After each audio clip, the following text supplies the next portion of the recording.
you harmonize many times in your daily life without even realizing that you're doing it. Hmm.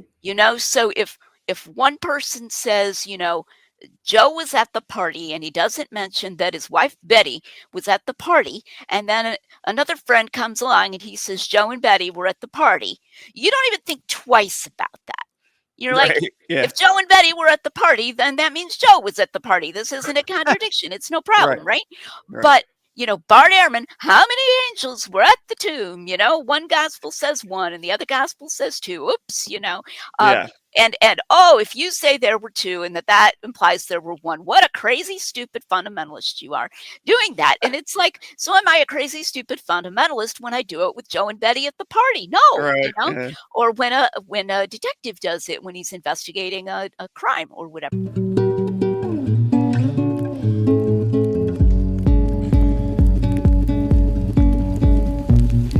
Welcome back to Campfire Apologetics, where I help equip the everyday Christian with tools to help defend their faith in a hostile culture. And my name is Mark Hudson. I'm your host. And today I'm super excited to welcome Dr. Lydia McGrew. She is an analytic philosopher, an author, and one of the leading voices in Christian apologetics today.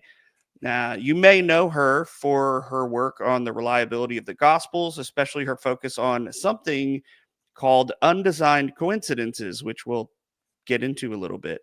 And those are subtle details between the Gospel accounts that fit together in a way that strongly suggests they're based on real eyewitness testimony. She's written books like Hidden in Plain View and The Mirror or the Mask, which takes a deep dive into this kind of internal evidence. Dr. McGrew brings a sharp mind and a deep commitment to truth, and I am really thrilled to have you on the show. So thank you for joining me, Dr. McGrew, and maybe you can touch on some of that. If there's anything I missed in there that you want to add to that, we can No, go ahead. that's great. Thanks for having me, Mark. I'm glad to be here. Of course, of course. So you, I guess let's just start off. What got you interested in the New Testament? The reliability of the New Testament. Sure. Well, I've been a Christian since before I did work in philosophy. And my husband Tim and I always viewed our work in analytic philosophy as having crossover to all other issues, including Christianity. We never viewed those as being in watertight compartments. And we were invited to write an article on the argument for the resurrection way back in Mm. 2008, which we did write for the Blackwell Companion to Natural Theology.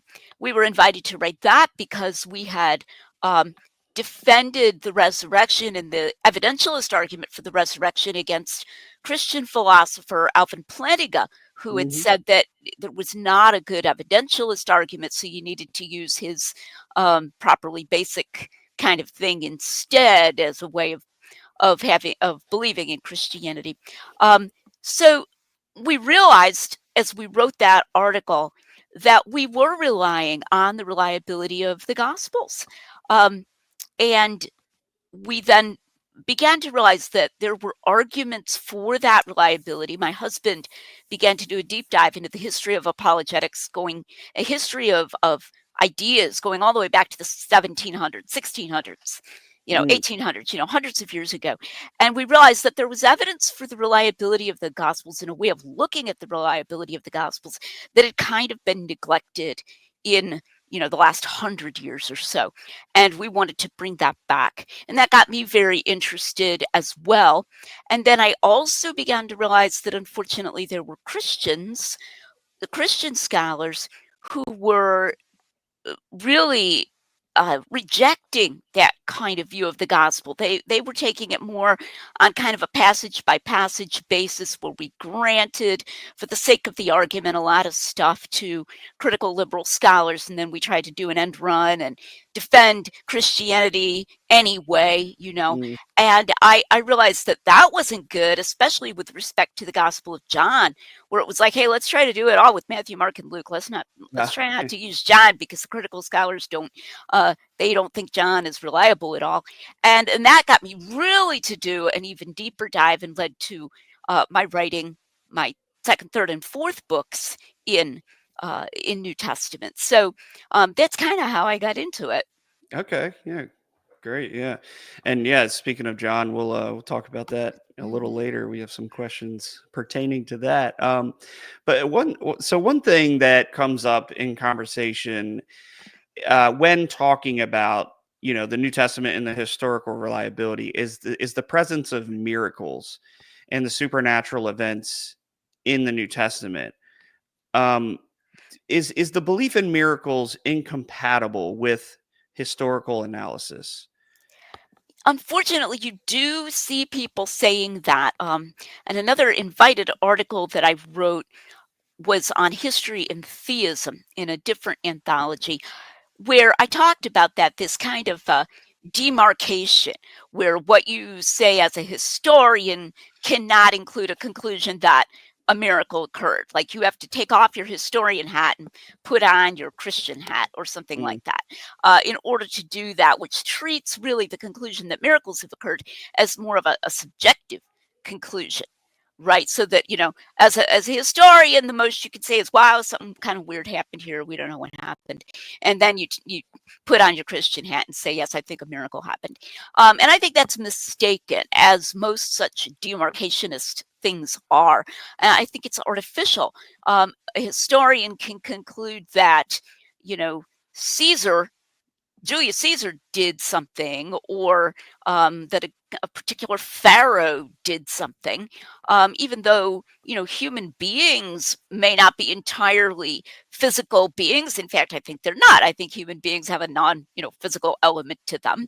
So sure. if Yeah. we can decide that human agents have done something, and that's a historical conclusion, there's no reason in principle why we can't decide that God has done something, and that's the best explanation, as an inference to the best explanation. Also, I think that perspective tends to encourage closed-mindedness in historical inquiry, and so that when the very question at issue is, can miracles occur? Do miracles occur? Does God exist?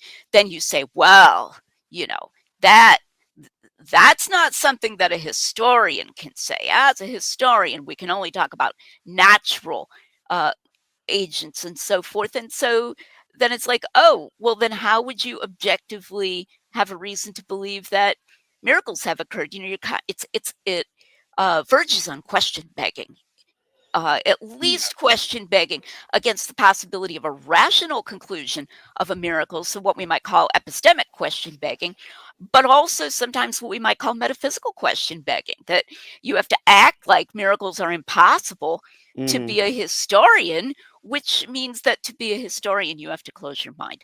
So, for both of those reasons, I would say, uh, no, don't take that perspective.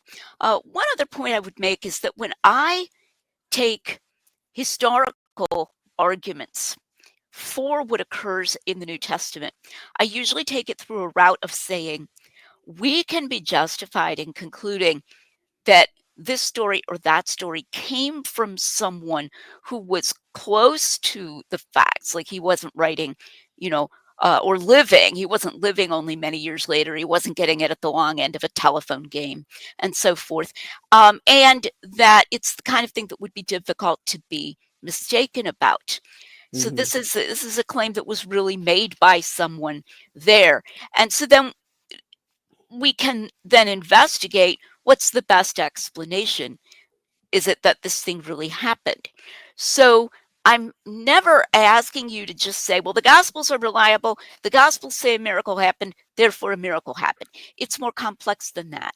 If we say the Gospels say that this miracle happened, now let's investigate how likely it is that this comes from someone who would have really been in the know. And so now let's talk about the probability that he would have been mistaken, or let's talk about the probability that he would have been lying.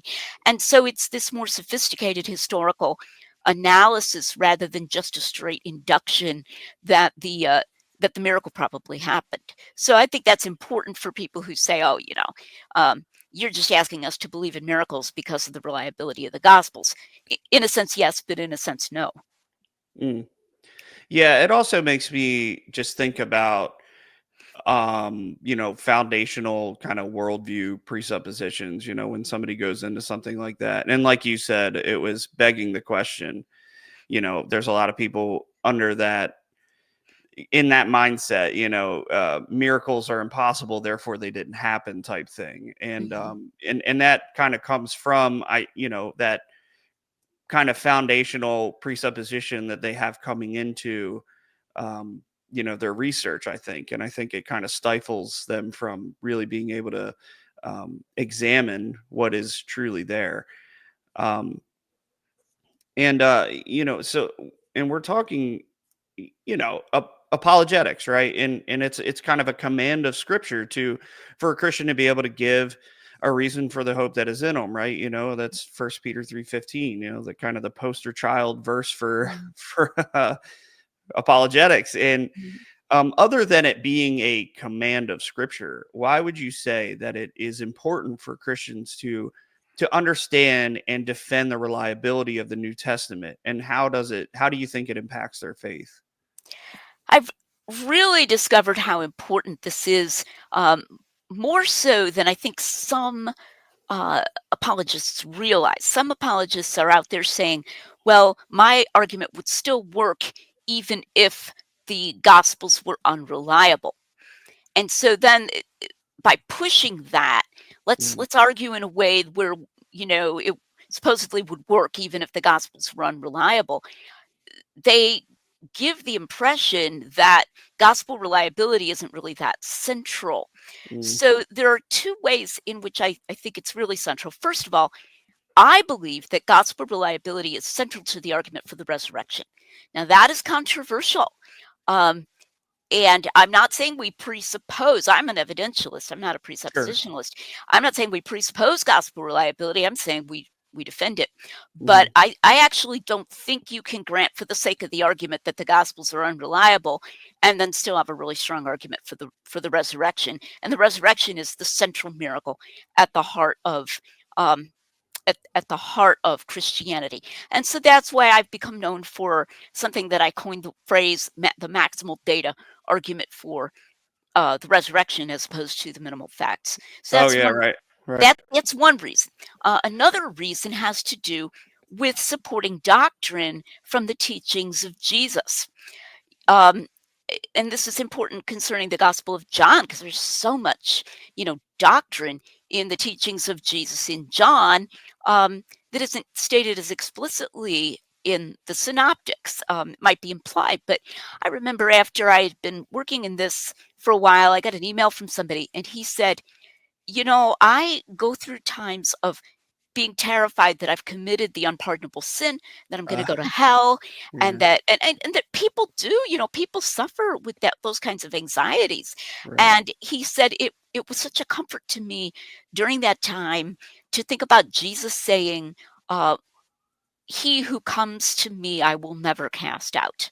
Mm, Which is, of course, found in John. It's not found in any of the other Gospels. That teaching that if you come to Jesus, He's going to hold you fast.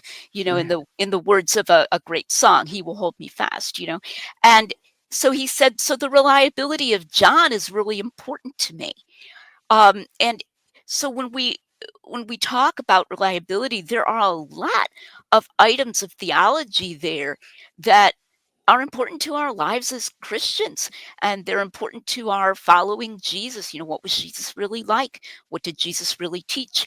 And if we're constantly saying, "Oh, let's not get into gospel reliability," it becomes much harder to to teach those items of doctrine. Now, that doesn't mean that, okay, we need the Gospels to be reliable, so we'll just say that they're reliable. Not at all.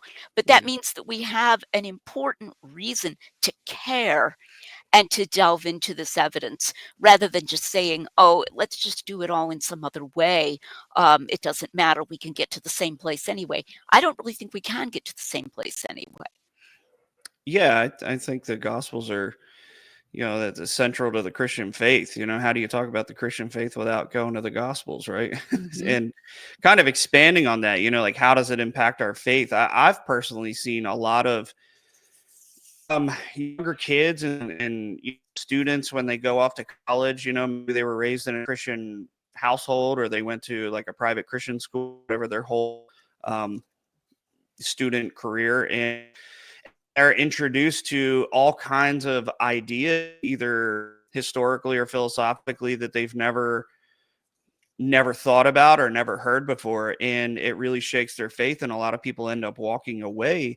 from the faith. And I personally think it's important to, as Christian parents, like teach our kids the importance of being able to defend these things growing up, because at some point they're going to go into the real world and they're going to experience objections to their faith and those types of things. So have you had that same experience? Have you seen that a lot in your life, kids walking away, or maybe even family members, or Well, whatever it for may be? sure. I mean, this happens, and I need to be fair and honest.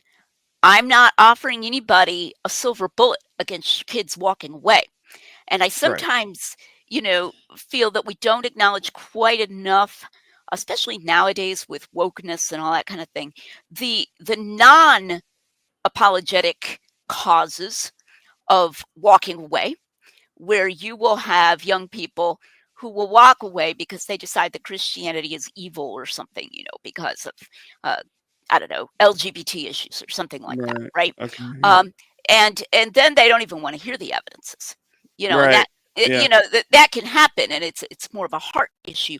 So Yeah. I'm not necessarily here saying, hey, you know, buy my books, watch my YouTube channel, and teach your kids, and your kids won't walk away. But for sure, when people are interested, truly interested in the evidence, and when they're willing to examine it before walking away, sometimes they'll walk away in secret and nobody knows Hmm. until they're already entrenched in a new community online or something. And then Yeah. they're like, hey, mom and dad, I'm not a Christian anymore, Right. and they've already hardened their hearts in a sense, right? Yeah. But there's a great ministry that my friend Jonathan McClatchy runs. My husband is involved in some of these talks online for this ministry. It's called Talk About Doubts, and you Mm. can look it up, talkaboutdoubts.com. And TAD really tries to help people from both ends.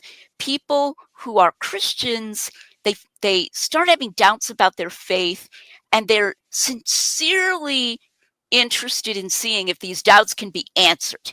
They're not like already gone and they don't want to hear it. Right. But they're really trying to see if these can be answered. And then people who are skeptics, or even Muslims, or whatever, who are sincerely considering Christianity. So people who are sort of considering going each direction. And yes, Talk About Doubts has helped a, Yeah. a lot of people, a Yeah. lot of people. There have even been pastors who have been silently wrestling with doubt and could have, left the faith, and then have literally, there was one pastor who literally said, now I can start reading the Bible again. And like, he was a conservative pastor of a Yeah. conservative church, but privately just had so many doubts that he didn't even feel like he could read the Bible anymore. So Yeah. definitely these kinds of evidences for the Gospels, and even this kind of maximal data approach, has helped a lot of people to prevent deconversion, or to help people who convert backwards the other way with solid evidence. Yeah, and it's bringing up like the pastor who was struggling, with doubts or whatever. I would think, on more of an emotional side of things, that it would be harder for them to be Absolutely. struggling, because them being the shepherd to their church. y- I would think that there would be this kind of mental game of who can I go to? Exactly. They can't Like, tell their yeah, deacon board, right? yeah, right. Yeah, Uh, because yeah. who knows? Now there might be fear that hey, maybe this guy should step down. Mhm, He's mhm. struggling. And if it goes on for a long time, he probably should step down, Right. right? Sure.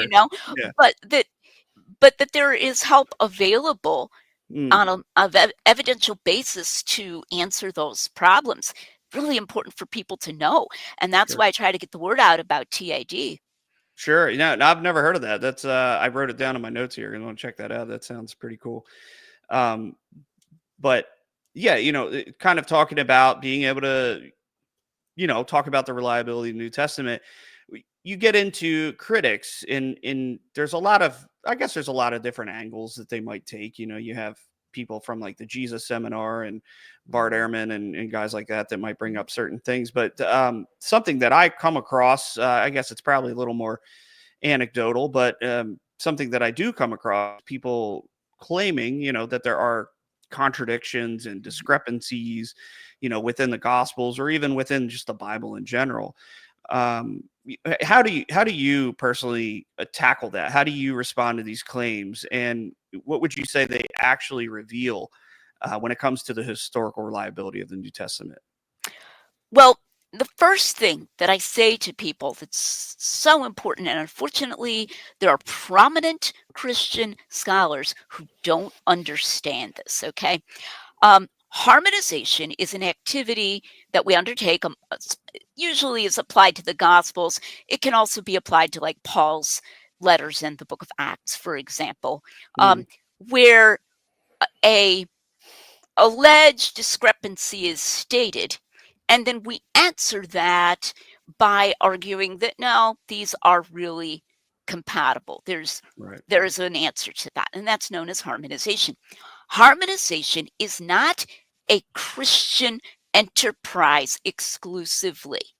It is Right. not an enterprise that we only undertake because we're Christians and we're desperately trying to save something or we're fundamentalists or whatever.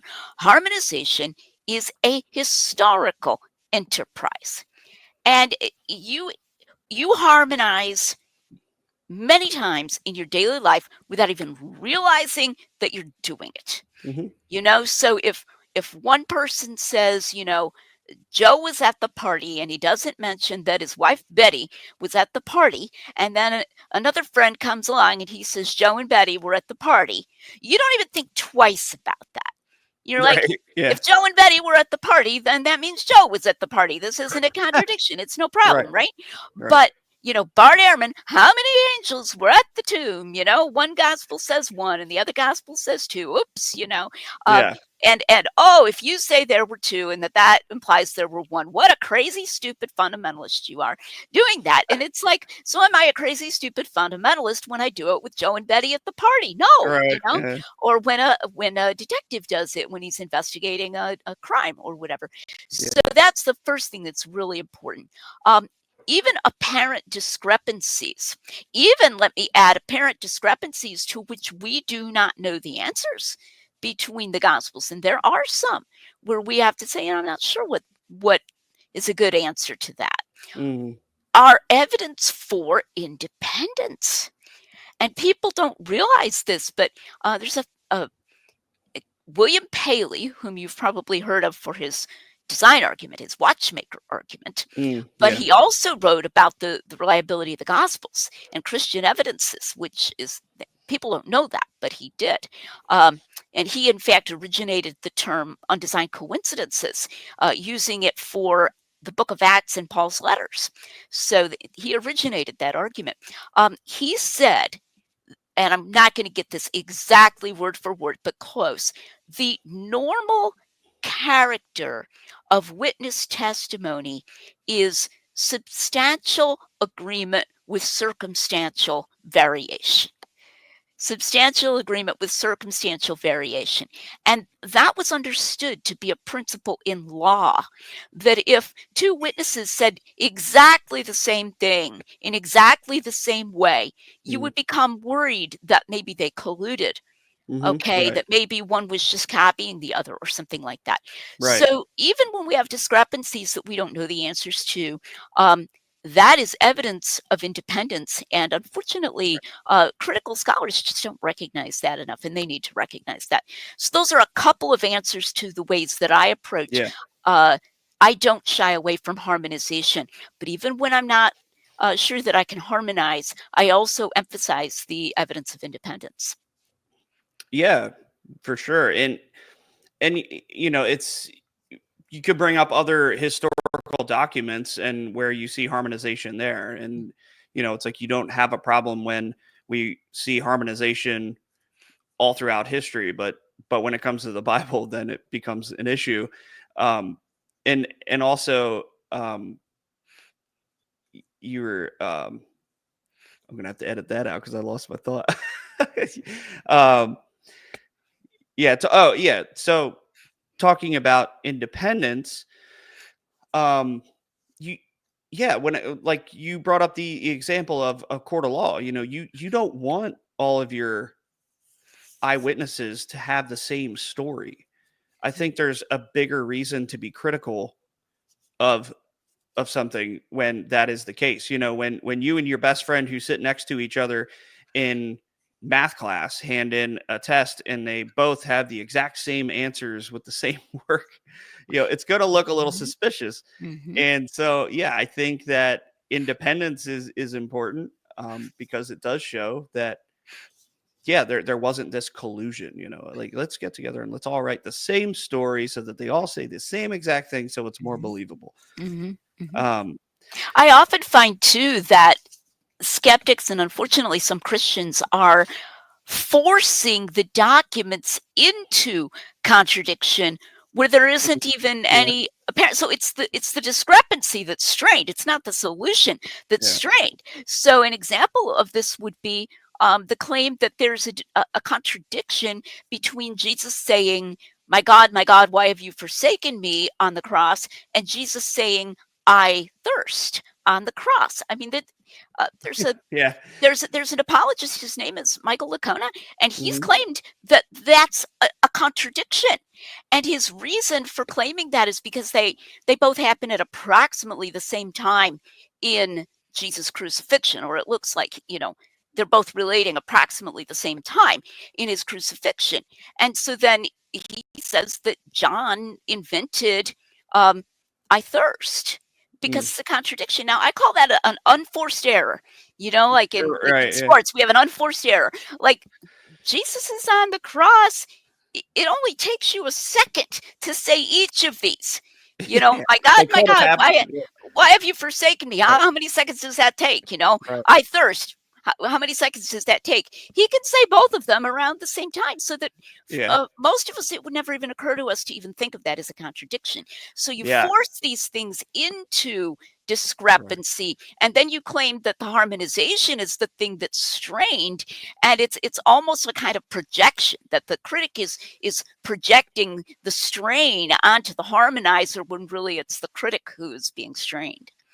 Yeah, I've actually, yeah, that particular example I have not heard before, as far as being a contradiction, but um, yeah, that is definitely strange, especially being that you can say a lot of things in a very short amount of time, and they can Right, both right. be around the same time. That And is, there are many more, and Bart Ehrman has these kinds of strained, yeah, contradictions. Did Jesus do many miracles at a certain point, or did he do, you know, was this the second miracle? Well, actually, John says this is the second miracle when he came into Galilee from Judea.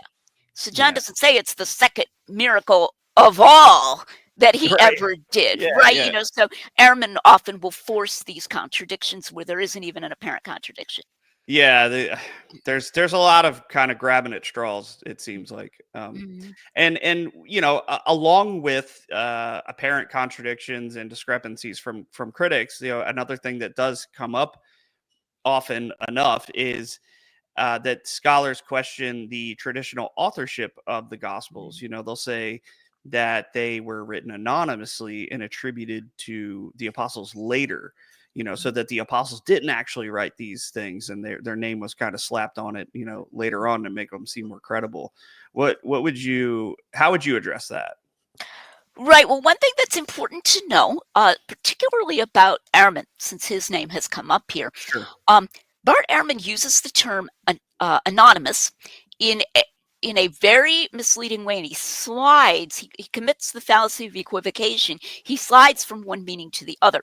So there's this highly technical and pretty much pointless meaning that historians will use of anonymous, that simply is that the author doesn't name himself within his book in an ancient document. So in some ancient documents, the author will, say Thucydides wrote this or something like that. Ah, It's right in the text. right. Okay. And a document will be called anonymous if the name isn't named right in the text of the document.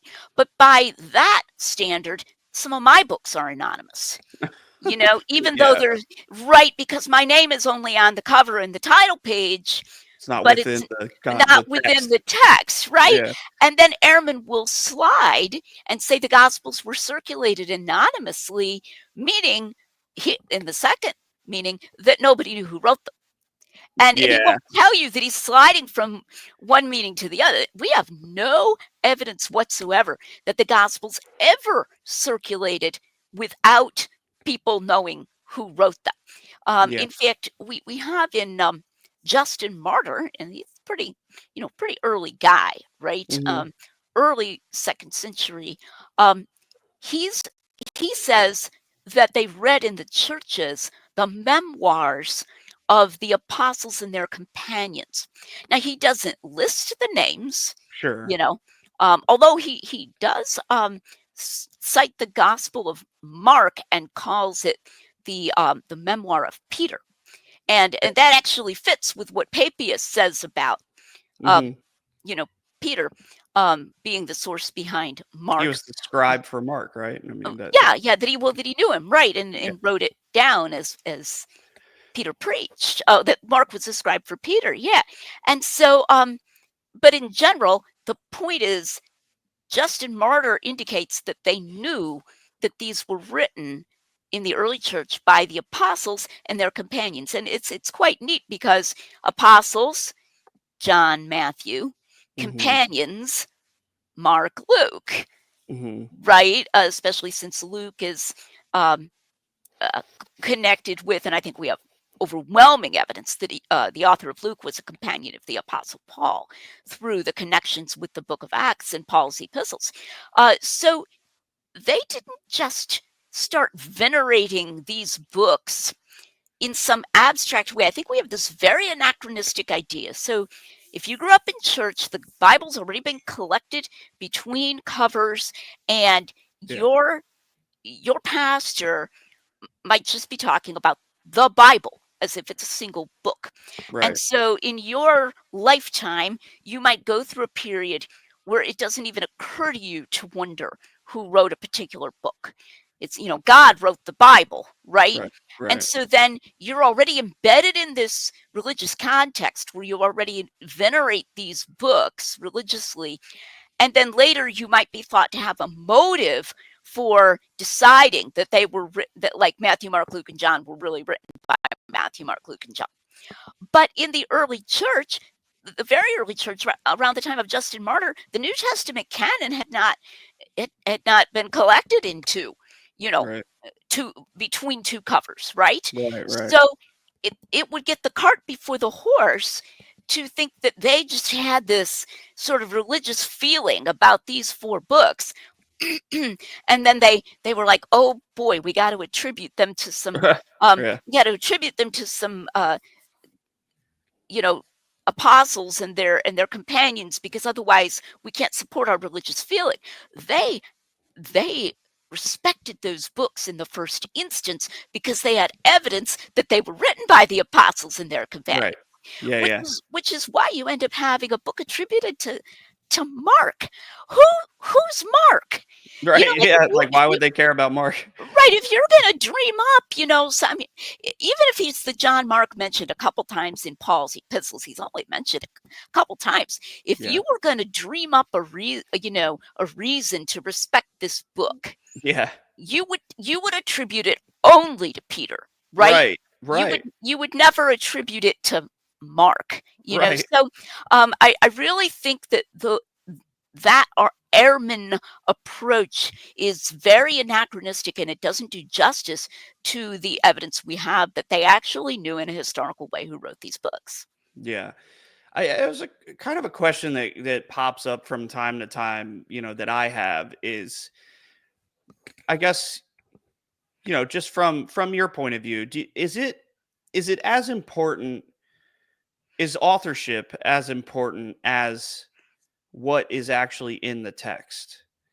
Like, let's say maybe there's some books that we really don't know, like Hebrews, right? Like, we're Mhm, not really 100% sure mhm, of who wrote Hebrews. Is that really that important, or is what is written and its historical context and the fact that it could be backed up with people, events, places, that it's all historically reliable? mhm. Do you think that it, if we don't know who wrote Hebrews, that we should just throw the book out, or do you think that Okay, it's yeah, still it's it's still worth reading? so that's a very good question, and the answer is a little bit complicated. First of all, I would say that historical reliability uh, has a connection to books that are narrating history Mm, in a different way from the connection to epistles. Okay, and so the New Testament's composed of narrative historical books: Matthew, Mark, Luke, John, Acts, right? Five right, historical books. And then all the rest is letters. right, All the rest is epistles, right? If right. you say the canonical books of the New Testament, the rest are letters. Mhm, The way that reliability affects letters, I would say, would be in things like they're not uh, pseudo apostolic. So the author's not carrying out some kind of hoax where he's pretending to be an apostle, but he's not really. Okay, right. so in that sense, reliable, that the author isn't trying to put one over on his readers. Um, they're not pretending to be written in a historical context where they weren't really. So, with the book of Hebrews, it mentions the sacrifices that take place daily. So, I would say it's presenting itself as being written at a time when the temple was still standing and there were still sacrifices going on. Now, if you said the author's really, he's pretending that he's trying to get his readers to believe that, but actually he wrote it after the sacrificial system had ended. That's a problem for Yeah, reliability, right? Because this guy's, and it's a problem for canonicity even, right?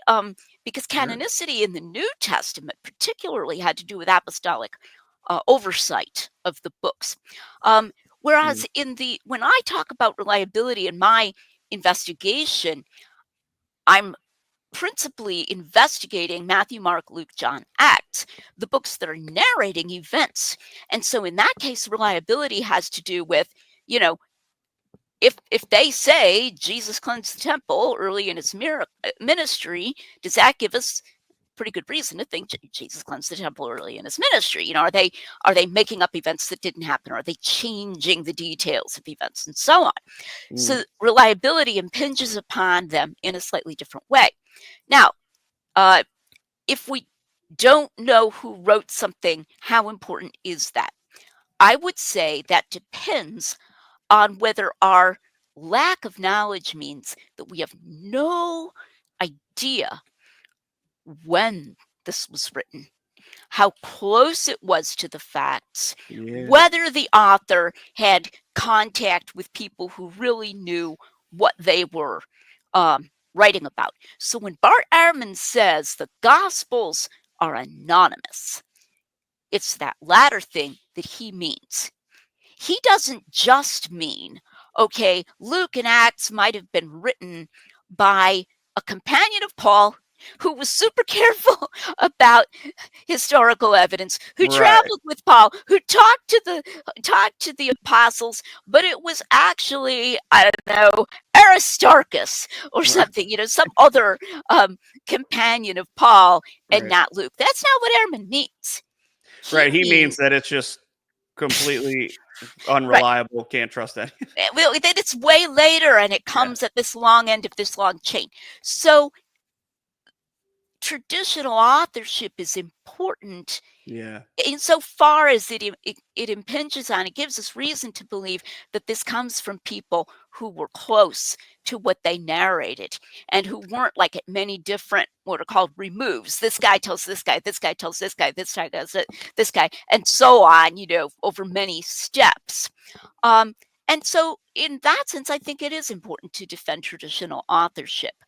But in another sense, um, if I were to discover that the person I've been calling Luke was really Aristarchus, I'm just pulling that name out of the hat. So Yeah. No. a Sure. Yeah. different companion of Paul who had all the properties that I've been attributing to Luke, that wouldn't bother me. And similarly, I think if we're going to go over to Hebrews, I think there's lots of evidence of apostolic authorship there, Hmm. apostolic oversight, so that it was written in the apostolic period while the apostles were alive, and that they are involved. At least one apostle was involved in the content of that. And as such, I mean, we got all this theological content, had the claim to be telling you what Jesus would have wanted to be taught. Um, Yeah. my own theory about Hebrews that we don't have time to get into today is that it was co written by Paul and Luke. Now, that's a theory, that's a conjecture, but I actually think there's some good evidence for that. Yeah. Yeah. I know. I've heard Dr. James White say that he thinks that Paul was the author of Hebrews. For different reasons, but that's a different conversation. But Hmm. yeah. Now earlier we mentioned undesigned coincidences, and so I definitely want to get into that. And in your first book, Hidden in Plain View, you focus on that, and that's an evidence that's not really used, I guess, right, much in standard New Testament studies. And so can you explain what they are? What is an undesigned coincidence? And I guess why did you focus on that in that book when it's not really used so much in New Testament studies? Well, that was one of the reasons that I focused on it. Because it wasn't. Is because Yeah. it was a contribution. It was original contribution that Yeah. I had to make. Yeah. Um, So I call an undesigned coincidence an incidental interlocking that points to truth. And I like to give a modern made up example. This is just made up, um, that will just get people into it right away. If you were talking to two people who claimed to have seen a bank robbery, they both claimed that they were present when this such and such a bank was robbed on such and such a day. Hmm. And they're describing the perpetrator, and one of them says, so I looked at his clothes, and he had this colored jacket, and he had blah blah blah, and his shoe was untied. He was wearing, Reeboks or whatever, but and one of them was untied. All right. And the other guy says, doesn't really talk about his clothes very much, but he says when he ran away from the scene, he tripped and he almost fell going out of the bank. All Why right. did he trip? Why did he trip? Right. Right. Yeah. So it's this wonderful incidental interlocking. The guy who mentions the shoe doesn't mention the tripping, and the guy who mentions the tripping doesn't mention the shoe. Now that's Oh, just a yeah. classic Sure. undesigned coincidence of causal explanation. And so we find that in the Gospels. So I'll give one example right now. There are like too many more to name. Um, we find that in Matthew, he mentions that Herod was speaking to his servants Mhm. and saying, this must be John the Baptist risen from the dead. Like he's trying to figure out who Jesus is. And apparently some people in the crowds also thought maybe Jesus was John the Baptist risen from the dead. But Matthew specifically says Herod said it, and Herod said it to his servants.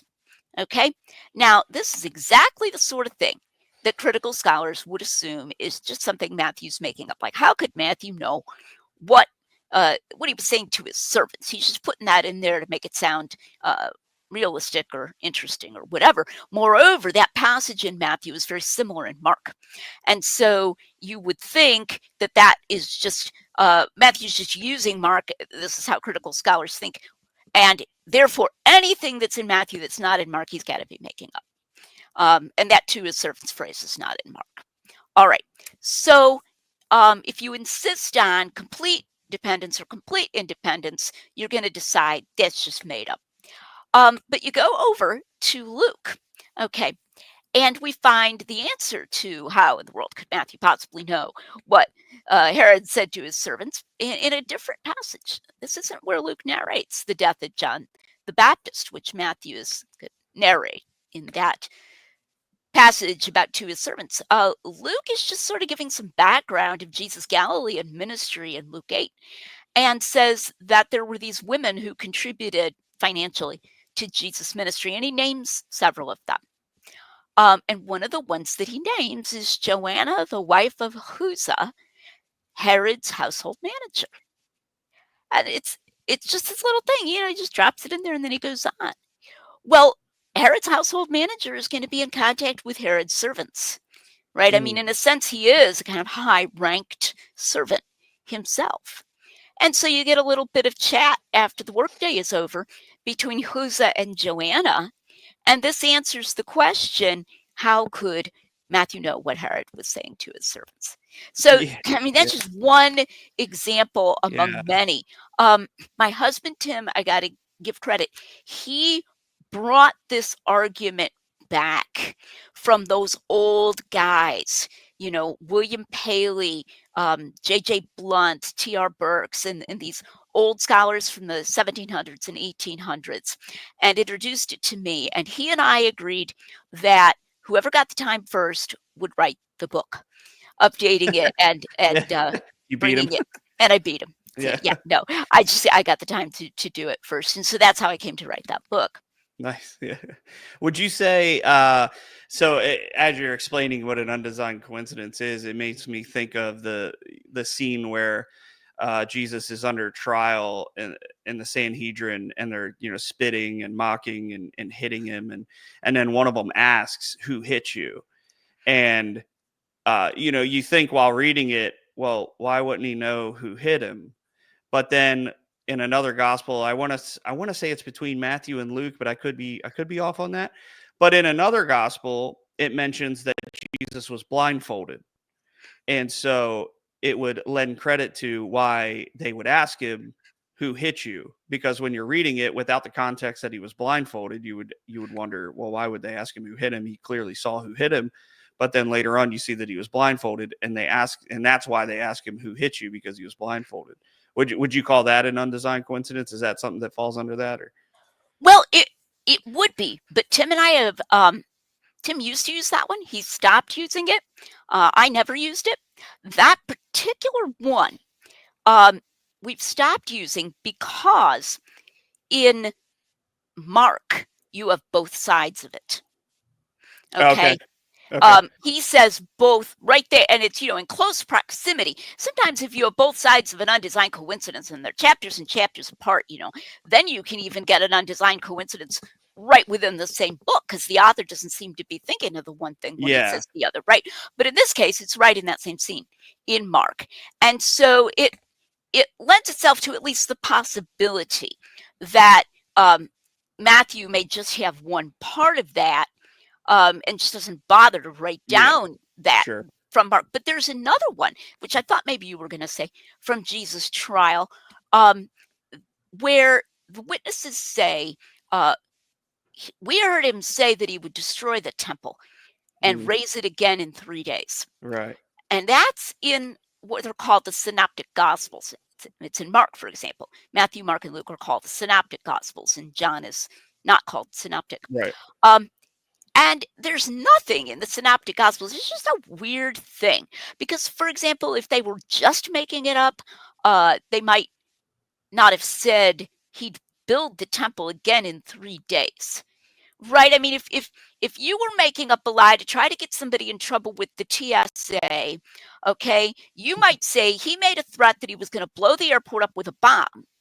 But you wouldn't say, and then he said he would build the airport again in 3 days, right? If you're just lying to try to get this guy in trouble, you're not going to include that. So it's the kind of thing that I think if we heard it nowadays, it would send us, searching Google or whatever, looking at our phones. Is this some kind of twisted version of something the person actually said? But if you did that, if you Googled just the synoptic gospels, you will not find an answer to that. Why did they say he's going to build it again in 3 days? Well, if you go to John, John tells of an early temple cleansing that Jesus did. And yes, I believe Jesus cleansed the temple twice. And I don't think that's any kind of weird contradiction. After that, they come and say, show us a sign of your authority to do this. Like basically, who do you think you are, right? And he said, destroy this temple, and in 3 days I will raise it up. And then John pauses and explains that he was speaking of the temple of his body. Short digression from me here. Notice that John separates his own interpretation from Jesus' words there. Very interesting, very scrupulous. It goes against the idea that John thought it was okay to put his own interpretations into Jesus' mouth. I don't think John thought that, because when he gives his own interpretations, he pauses and makes it clear this is me talking. Right. And this is what Jesus said. Okay, so moving on, I would call that an undesigned coincidence, because John explains what happened at Jesus' trial 3 years later. Okay, they had gotten some garbled version of his sign, destroy this temple, and in 3 days I will raise it up. And it got restated. We can so easily imagine this, right? He said that he was going to destroy the temple, right? It's what happens on Twitter now. It's what happened that now that really is a telephone game, right? That it got changed from, if you destroy this temple, I will raise it in 3 days, to he said he would destroy the temple and raise it in 3 days. Over 3 years, there's plenty of time for that to happen, right? For that to get distorted. And now we know where that testimony came from at Jesus' trial, and those fit together. So there's an undesigned coincidence at Jesus' trial. Okay. Yeah. Yeah. So speaking of John, so you wrote, I think you said you had 4 books, right? And in your third book, The Eye of the Beholder, you talk about the Gospel of John. And so since John, he's not part of the synoptics, he has kind of some different material than Matthew, Mark, and Luke. Does that mean that John does not participate in these undesigned coincidences? And how does that type of evidence work with John's gospel? How does that work into that and harmonizing that, I guess, with the synoptics? That's an excellent question. And you might think so, especially since the example I gave of bank robbery, of course, concerns the very same event. And many undesigned coincidences do concern the very same event. There is only one miracle story of Jesus doing a miracle. So for the moment, I'm not counting the resurrection, that is recorded in all 4 Gospels, and that's the feeding of the 5,000. And we do have several undesigned coincidences between John and the synoptics on the feeding of the 5,000, and I think that's because John is telling it, remembering, I believe he was actually a witness, remembering specific details. So, for example, he mentions that it was around the time of Passover, And Mark mentions the great crowds that had been disturbing Jesus and his disciples, probably in Capernaum. And so then they get into the boat to try to get off by themselves. It doesn't work. The crowd follows them. Well, Right. we know that, thousands of pilgrims were flocking to Jerusalem just before Passover. And so that's a really good explanation for those crowds that are mentioned in Mark, is the fact that it was Passover time, which is mentioned in John. So there's an example. But also, John has other events that are not found in the synoptics, where we can actually find a undesigned coincidence between something that's said there and something in an event in the synoptics. So an example there is the one about destroy this temple. But there's another example, which is in the fish story at the very end, John 21. This passage is just rejected by critical scholars for historicity, like, and just made up, maybe even made up by a committee, the Johannine community, instead, and it has this bit where Jesus is questioning Peter, and he says, when he starts, he says, "Do you love me more than these?" And I think, due to the grammar of it, and the implication is, he is saying, more than these other guys love me. Not, do you love me more than you love, your boat or whatever, but do you love Right. me more than the other disciples love me? Now, this is really weird from Jesus, because he was always telling them not to compare themselves to one another and not to be competing. And so when you stop to think of it, it's odd that Jesus would ask, "Hey, Peter, do you love me more than these guys? Tell me you love me more than they do," right? Right. Like, Right. why would Right. he do that, right? Um, and when you go to the synoptics, and all of the gospels record that Peter said he would never deny Jesus. All of the gospels record that Peter said he would, die for Jesus. All the gospels record that he did deny Jesus. Okay, but there's Mhm. something that only that the synoptics record that John doesn't, which is that he specifically said, even if all of these others deny you and flee, I never will. So he specifically compared himself to the others in his boast. John Yeah. doesn't have that. Okay. Right. But the other gospels don't have this story of this conversation by the seaside. They don't have that story, is just not in them at all. But that little question from Jesus to Peter, "Do you love me more than these?" What is that? He's Yeah. alluding Yeah. to Yeah. Peter's own self comparison Right. earlier, to try to induce humility in Peter, and to show the others that Peter is sorry and that he's a changed man, and so on and so forth.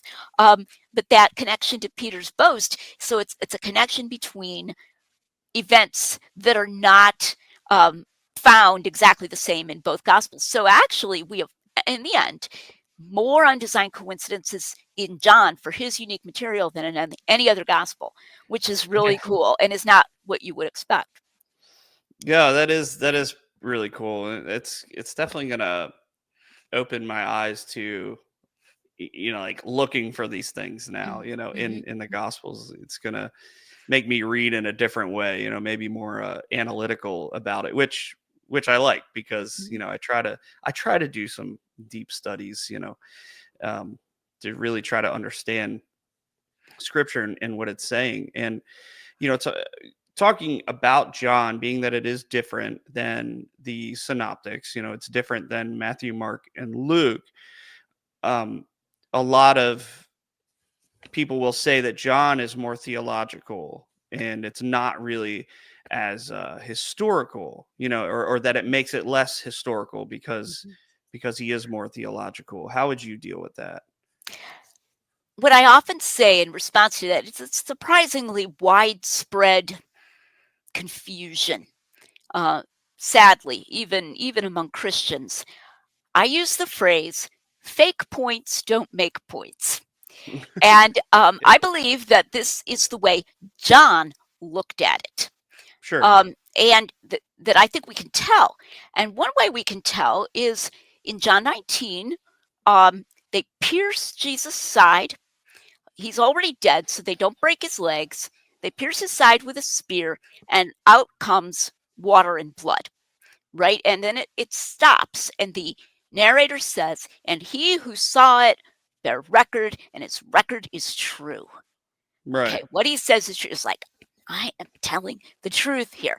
So he places this huge emphasis on the truth of what he's just said. Now, what has he just said? Something very empirical, very gross and disgusting. The water and blood coming down from Jesus' side. Something very specific that they did. They didn't break his legs. They did pierce his side with a Mm-hmm. spear. Okay, he is insisting on the literal historicity of what he just narrated. And Mm-hmm. he also, right there, talks about the fulfillment of prophecy. They will look on him whom they have pierced, he says, and not a bone of his shall be broken, he says. And he Yeah. says that this was fulfilling what was written. Now, what does that tell us about John? He doesn't think that prophecy could have been fulfilled if this didn't really happen. Right. Right. Right? There's no fulfillment. Something fake that he just made up couldn't fulfill anything. And he knows that. Yeah. And that's why he's so insistent. He who saw it will record, and his record is true. So for John, theology and historicity, literal historicity, even on little details, like them not breaking his legs, are Yeah. inextricably woven together. And I'm often telling people, ask yourself what kind of a person this author was. Now, there are books of the Bible where I don't think we can do that. I don't think we can ask, what was the author of Second Chronicles like? Because Second Chronicles comes from the chronicles of kings, and they were kept as records over time, right? Over a pretty long period of time. So you don't have a personality of a single author that has its stamp on that. But I think the Gospels do. Each one of the Gospels, I think, was written by a single author who puts his stamp on the material.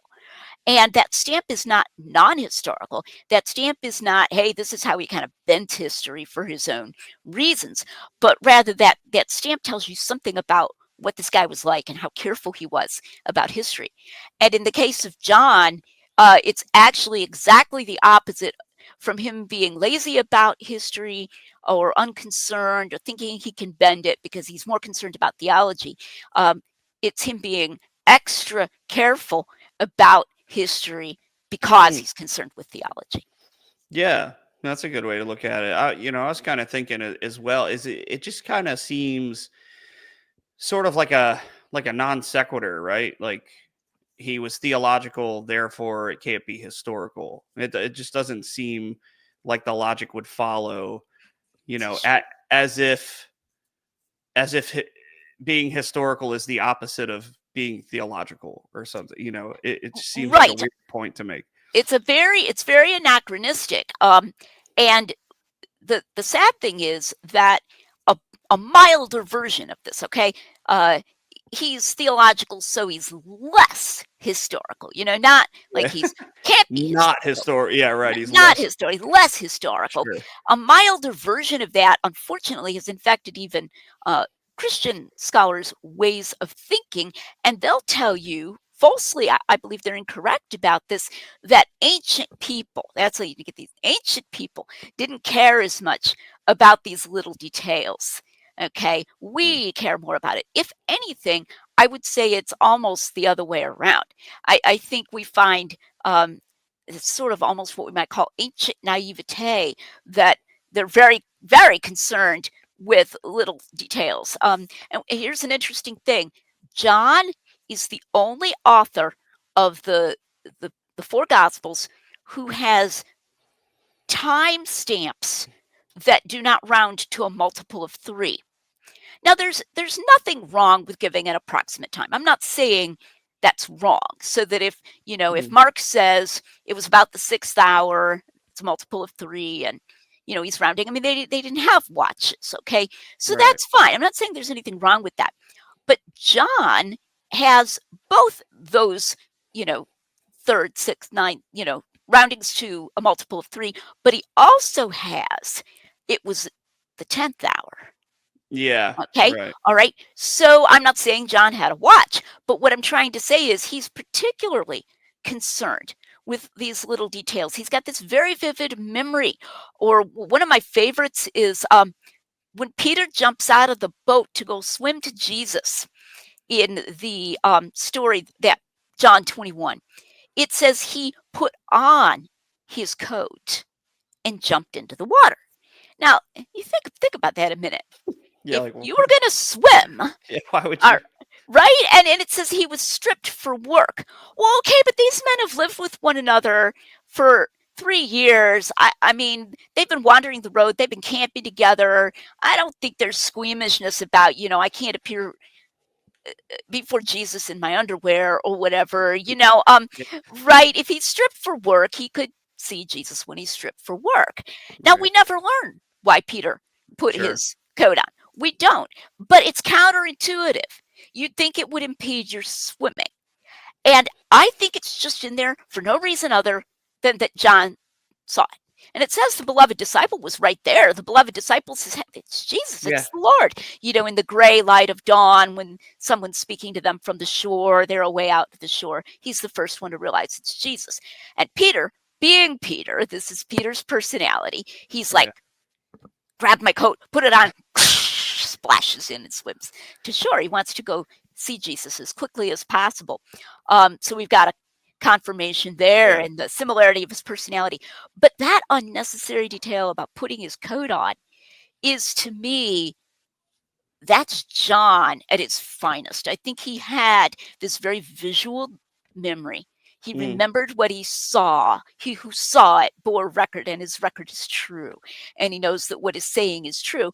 And he didn't have to even have a theological reason to write something down. It has that texture of testimony, of mm, memoir. Like if you yeah. talk to your grandpa about a battle he was in, or Yeah. his service in the military or whatever. He's going to throw little unnecessary things like that in. That's John. Yeah. No, that's funny. I never even thought about the, putting on the coat. Yeah. Like Yeah. detail, it's not John, but I remember reading in Mark and where Jesus curses the fig tree, Mm-hmm. and it, so it says it's basically saying that he curses a fig tree. He says, may no figs ever come from you again. Mm-hmm. Obviously not being verbatim here, um but then right after that, it says, and his disciples heard him. And Mm-hmm. I always thought that was just such an interesting little, detail. Like Jesus was literally talking to the tree.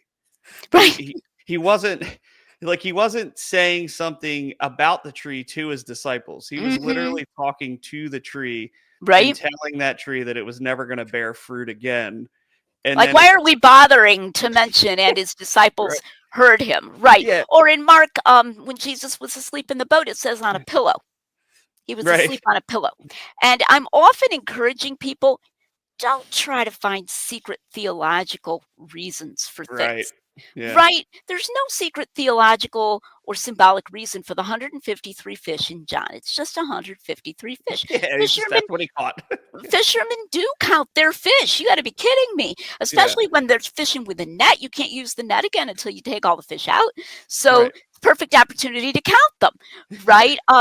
And I remember watching Dale Allison, who's a very quite liberal and not a Christian scholar, but talking about this, and he said, well, I think the detail about the pillow, this is not verbatim either, but that it might be a real detail that Jesus slept on a pillow in a boat, because I can't think of a theological reason for the pillow. So so as long as we can think of something, we're going to Right. question its historicity. So I did a sort of satire video on my YouTube channel where I said, I'm going to help out Dale Allison here.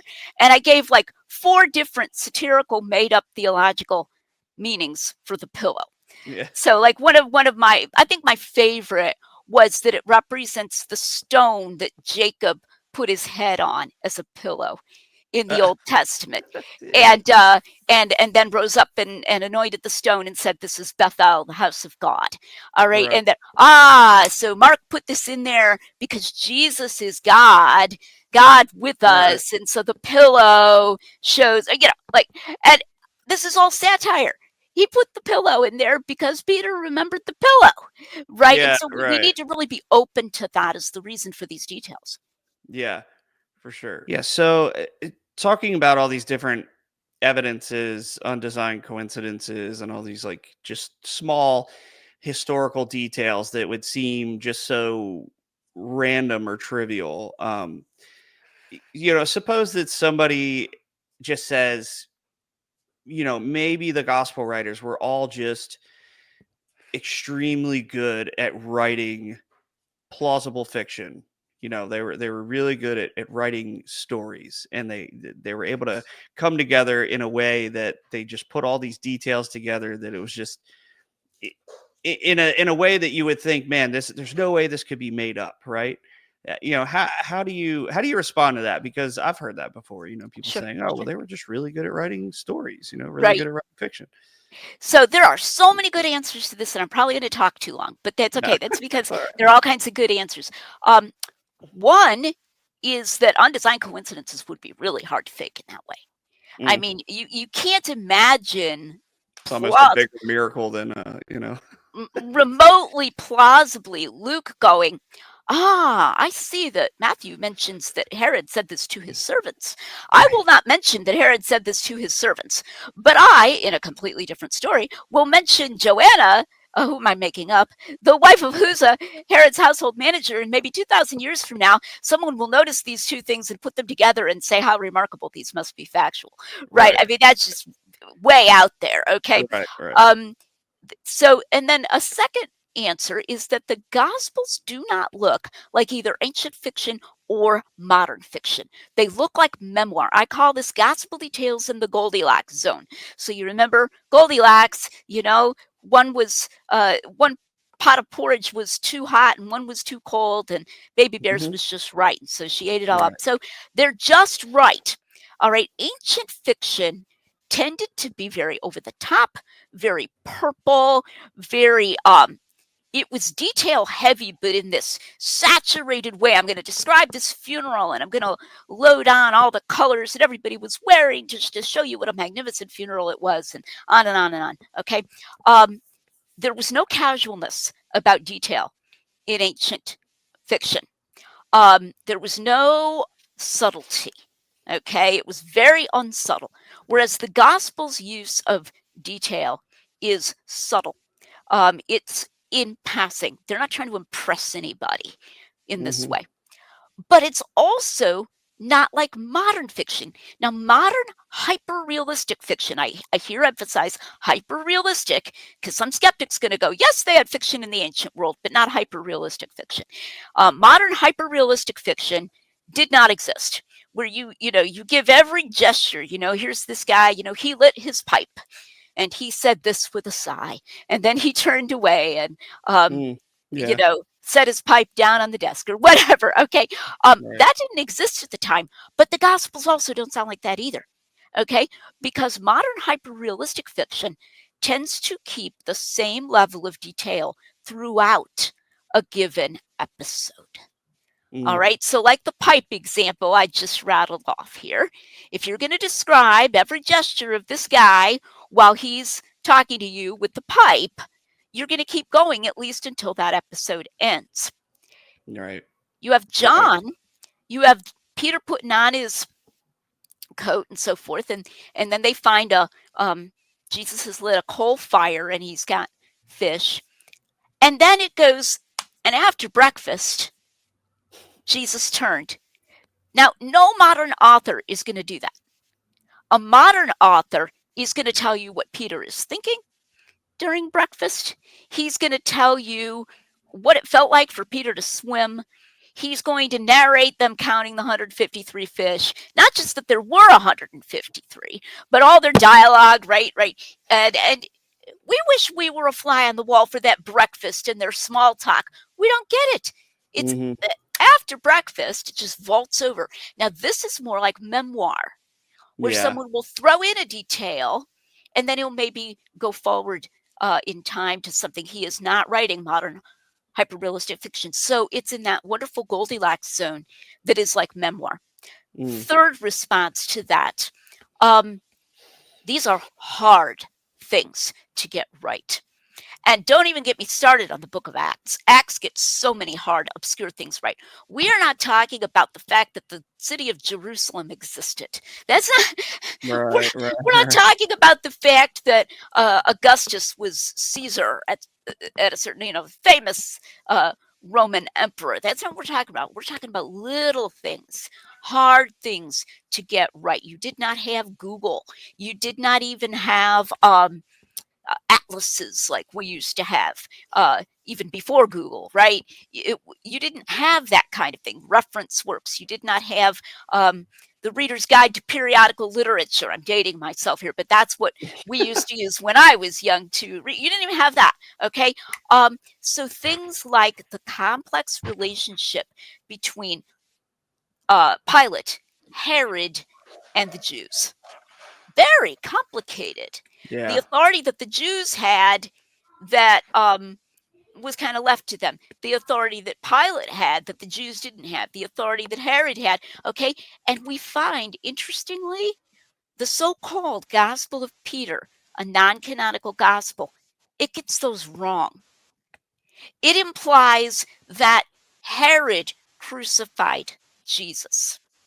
It implies that crucifixion was a Jewish means of execution. It was not. That's why they brought Jesus to Pilate. They wanted him to be crucified. They were cruel that way. They wanted him to suffer that. But only the Romans crucified. Okay? The Gospel of Peter says that Pilate had to ask Herod's permission to give Jesus' body to Joseph of Arimathea. What? The Yeah. Roman governor did not have to ask Herod's permission. Mm. Okay? It, the author of the Gospel of Peter doesn't understand that the reason that Pilate sent Jesus to Herod was just this kind of gesture between colleagues because he heard that Jesus was from Galilee. Mm. And Right. then they became friends. But Herod has to send him back to Pilate. He doesn't sentence him to death himself. So that delicate interplay, they weren't allowed to sentence him to be crucified, but Pilate was. Herod was the tetrarch of Galilee, and so forth. That is accurately and subtly done and unobtrusively done in the Gospels in a way that this non-canonical so-called gospel gets wrong because it's hard to get those things right. So Yeah. that's the third answer to that about them Sure. just doing really good fiction. Yeah, and kind of where my mind goes, and this will probably be a much less sophisticated response, but just where my mind goes is, what, um, like what was the motive? Like, what would be the motive for them to come up with this crazy story, this plausible fiction, when it just led to them being killed, and then they never recanted from any of these supposed stories that they created, when all they would have had to have said was, yeah, we were just kidding. We were writing a story. We wanted something for people to read to be interesting or whatever. None of it's true. And, you know, let's save our lives by, you know, just recanting on everything that we said. But we don't see that. They wrote down what they wrote, and then they never recanted any of the things that they would teach, or that, that they were saying. And ultimately it led to their brutal torture and death. And it would seem very odd to me, to write something like that would just lead to your death and never to take it back. Well, I would nuance that a little bit. I think that's particularly relevant to the testimony that they give in Acts, Mm, even more so than to the Gospels, because there we find the apostles standing up and risking their lives just 6 weeks after Jesus rose right. from the dead to testify that he rose from the dead, and they do get threatened, they get beaten, they get etc. I think John may actually, though imprisoned on the islet of Patmos, may actually have died a natural death in the Sure. end. But he Sure. had absolutely no reason to expect that. I think Yeah.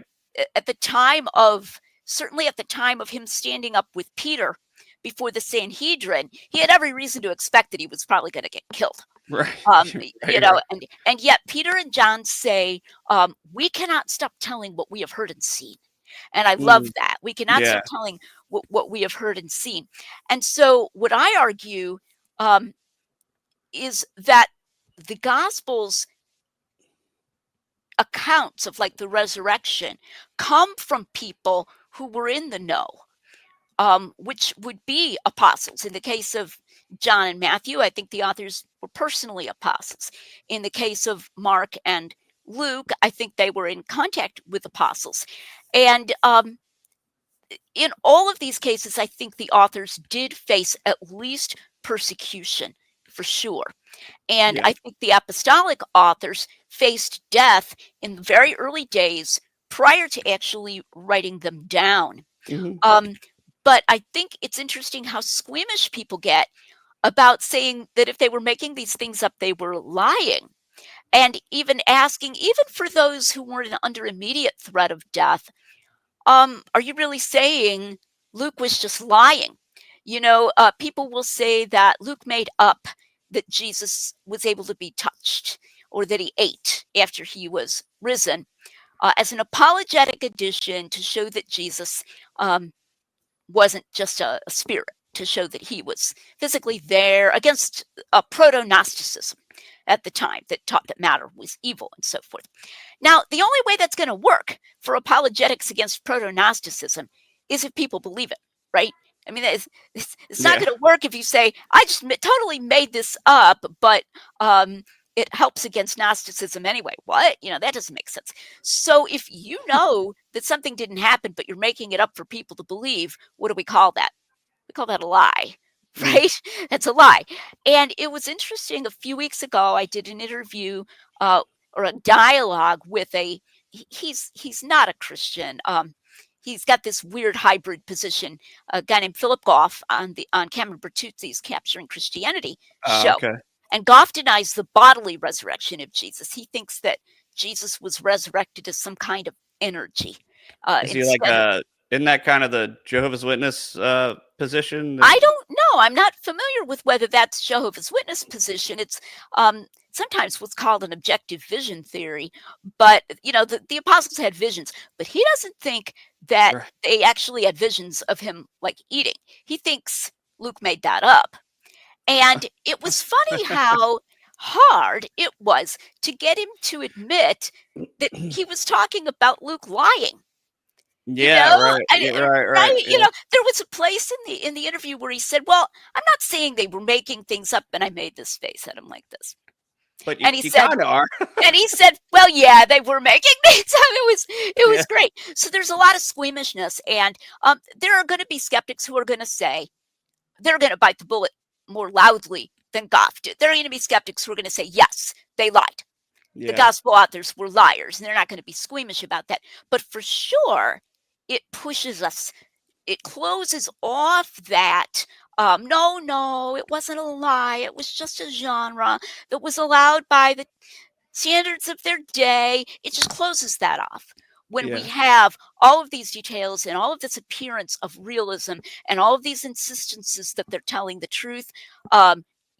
You're going to be forced to either say it was a hoax, an actual hoax, Right, or right. to say that they were telling honestly what they had reason to believe was true. Sure. Yeah. Yeah, yeah.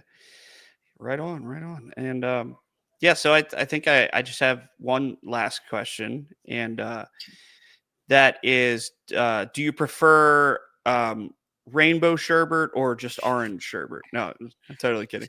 Um, um, no, it's what has been the most surprising and rewarding aspect of your research into the reliability of the New Testament? I like to quote this phrase that was said concerning, I believe, fiction or poetry, but it comes over very well into this context. Only connect the prose and the passion. connect the prose and the passion. And both the most surprising and the most rewarding aspect of my research here is that it connects the prose and the passion so well Mm. that when these authors said these boring or even silly or even pointless little details, like the pillow in the boat, or Peter putting on his coat, or the noise Jesus made, and it probably was a kind of noise at the grave of Lazarus. That's in the Gospel of John as well, where it says he was moved in spirit. It's a Mm. word that is used for a horse snorting. Okay, um, it is, That's funny. I Yeah, never knew. no, it's amazing. Um, like you might think that this would lead away from reverence, that this would lead away from worship. But what I've realized, and I've had other people say this to me, they say, it just struck me when I read your work, it came to me again anew. These things really happened. And you start getting that very empirical texture that there John is standing and the blood and the water are pouring down. It might even have splattered him in the face. Yeah. And Yeah. that was the Son of God dying for our sins. Only connect the prose and the passion, and that it is by way of these empirical narratives with all the messiness of all the details, where they tell of the Son of God who walked on earth, who made footprints on the ground, who had nail marks in his hands that he showed to his disciples, who, yes, when he was resurrected, had internal organs. That Mm. came up in my discussion with Goff as well. What are you saying? Jesus had intestines? Are you saying Jesus had genitals? I'm like, well, why not? What The do you? Yeah. resurrection What do you mean? What? of Jesus. Like, why is this something to scoff at? I've Both never even heard before, that. both before and after, a man who walked in a particular place and ate particular things and did particular things, and his disciples as well, that is the man by whom we have redemption through his blood. And so that is the connection, both devotionally and evidentially, between the prose and the passion. And that has been one of the most exciting things that I've come to understand even more deeply through this research. Yeah, that's amazing. That's really awesome. Well, I I know you are a busy person, and I really appreciate you making the time to come on and support this little show that I have, and just be a wealth of knowledge, and just just learn a lot from you, and it's awesome, and I really do appreciate it. And if anybody wants to find you, I know you have a YouTube channel and a website. Mhm. How can people find you, and how can we find your work? Anybody that's interested in that. As a central clearinghouse, you can go to lydiamcgrew.com, and from there, you're going to find links to my YouTube channel. I want to say concerning my podcast, it's the audio content from my YouTube channel that my friend Eric Manning ports over there. And please note, there are two different podcast links up Mm. through November of 2024 and from November of 2024 onward. Up to the present. We had a technical glitch last fall Mm. and had to start a second podcast for that more recent content. Uh, But that's all on lydiamcgrew.com. You'll find all those links. My author page, Lydia McGrew Author, on Facebook. You do not have to be my Facebook friend to follow that. You can also follow my public content on Facebook just as Lydia McGrew. There, I occasionally say things that aren't directly about the Gospels. You also don't have to be my Facebook friend. I hardly accept any Facebook friend requests, so that's not personal. If you friend right. request me, Sure. but you can message me. You can message me through Lydia McGrew Author on Facebook, so that you can find all my stuff, and you can find links to my 4 books on Amazon as well. My most recent one, Testimonies to the Truth, Why You Can Trust the Gospels was published several years ago, and that's really meant to be geared for laymen. It's got study questions. It's the only one of my books that has study and discussion questions, and it's meant to be used both by individuals and small groups. So if you want to start somewhere, Testimonies to the Truth might be a great place to start. Awesome, awesome. Do you have anything else in the works for the future as far as writing goes, or? At the moment, I'm really focusing my energy on keeping up my YouTube channel because I put content on there every week. So Okay. that's hard. Yeah. I don't have a book in the works right now. All I have are maybe some ideas in the back of my mind. Right. If I get energy to do that. But for the moment, there's exclusive content on that YouTube channel, um, Mm. especially if you're a nerd or a geek. I'm not sure what the difference is, but if you like to get into nitty gritty details, like I've Yeah. just been doing a whole series on the theory that somehow the Pharisees in the Gospels aren't really what the Pharisees were historically like. That the Gospel authors, Matthew and John especially, were making the Pharisees do things that they didn't really do. And so I'm taking like literally 7 weeks to refute that Yeah. theory, that we can see a development of the role of the Pharisees and so forth. That's not in any of my books. So Sure. Sure. that that content, it takes a lot of time and energy to develop, make it good content. So that's what I'm working on right now.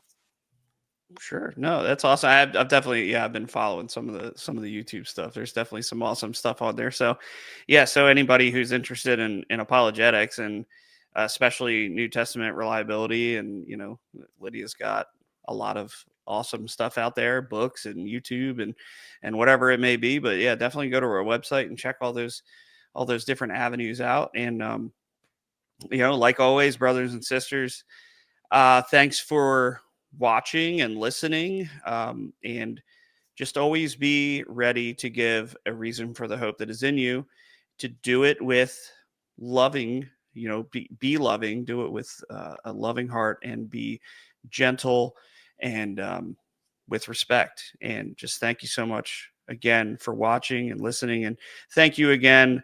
Um, just for being on.